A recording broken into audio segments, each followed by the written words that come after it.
Vanillas, those blue wheels up there. And those things weigh a ton. If the mob wanted to, that would have been the perfect time to throw me in the river, because I never would have been able to swim in those things on. They're concrete shoes, dude. Hey, if you didn't see, I had put a post out mentioning that I was ordering the new Bont Ghost Assassin wheels, and I was going to start a review process. And I'm going to start that actually just by the complete unboxing. I've never even held them before. I've seen a few people skate on them. I've never touched them. I've never held them. I never felt their weight or anything like that. I literally wanted to save that just for this. So let's get going. I haven't even opened it once. This is it. So let's take a look. What's funny is as soon as I put that thing up, the post, letting everyone know I was going to review these things, like I looked, I started Googling. I haven't seen like any kind of full review on this stuff yet. But I started getting messages like right away from people being like, oh my God, like they're like the lightest wheel ever. And people had pluses about that and people had some negatives about that. For me, always looking light as possible. The goal for me when I skate is not to feel like I have skates on as much as humanly possible. I feel like my feet came equipped with wheels and good bearings. Take a look at them.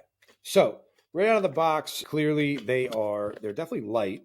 So the other thing is that for myself, anyone that knows me knows that I don't normally roll the 62 because, especially the 62 at 44, the 62 doesn't bother me. It's the width.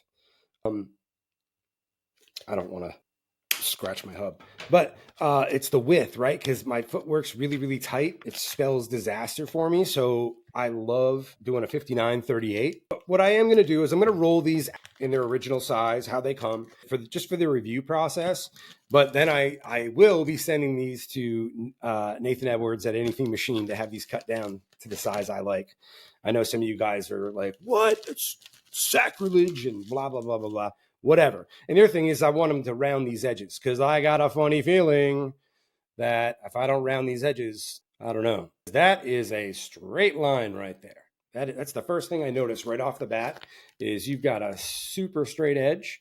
Now, and if you're just speed skating, if you're just straight ahead, all 8 on the floor all the time, never riding your edges, okay, it's actually probably better. For someone like me and my style, constantly on my edges, constantly rolling my ankle, essentially, both ankles in both directions, long before it results in coning, it's definitely just probably going to result in a flat spot on my edges. So, but that's just for me.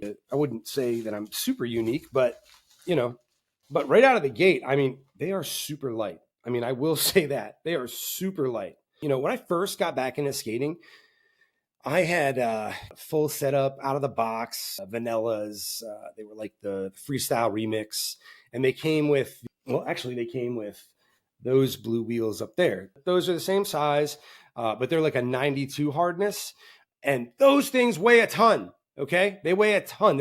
When I took those off and I went to the Rollerbone Turbo, and then I did the Radar Halo Alloy, the 99, the orange, that's strictly for size and hardness. And I liked them. But man, one day I tried to put Vanillas back on. Oh my God. It was like, if the mob wanted to, that would have been the perfect time to throw me in the river, because I never would have been able to swim in those things on.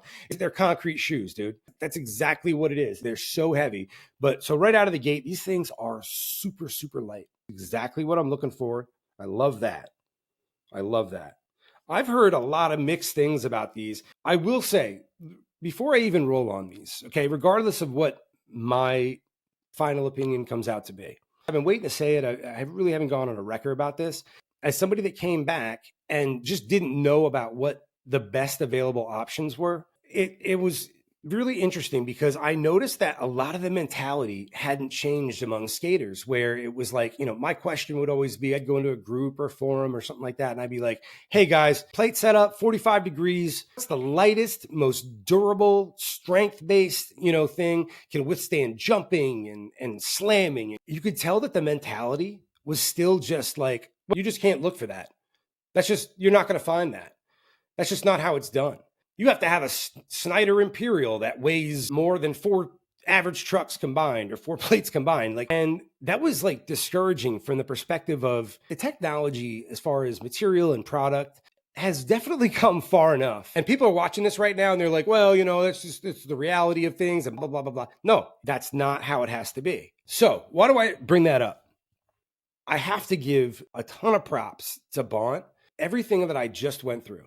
Bont, to me, they're the only company I hear coming out with new products where they literally say, our priority is to make this thing lighter and stronger. At least trying it, and everybody, they're going to have to follow suit. Because I'm telling you, in this area, Lehigh Valley, Lancaster area, they're jumping and putting massive amounts of stress on trucks and plates. And I can tell you right now, I've held their skates, and to a person, every single one of them tells me, I hate how heavy this is, but I don't have another option. I love the fact that somebody is not accepting the status quo anymore and looking to make that happen. So shout out to Bont. At least you're doing something and not just saying, well, since everybody accepts it, we'll just continue to do the same old thing. So shout out to you. Kudos to you. That's it. Going to take a look and see how these things accept my bearings.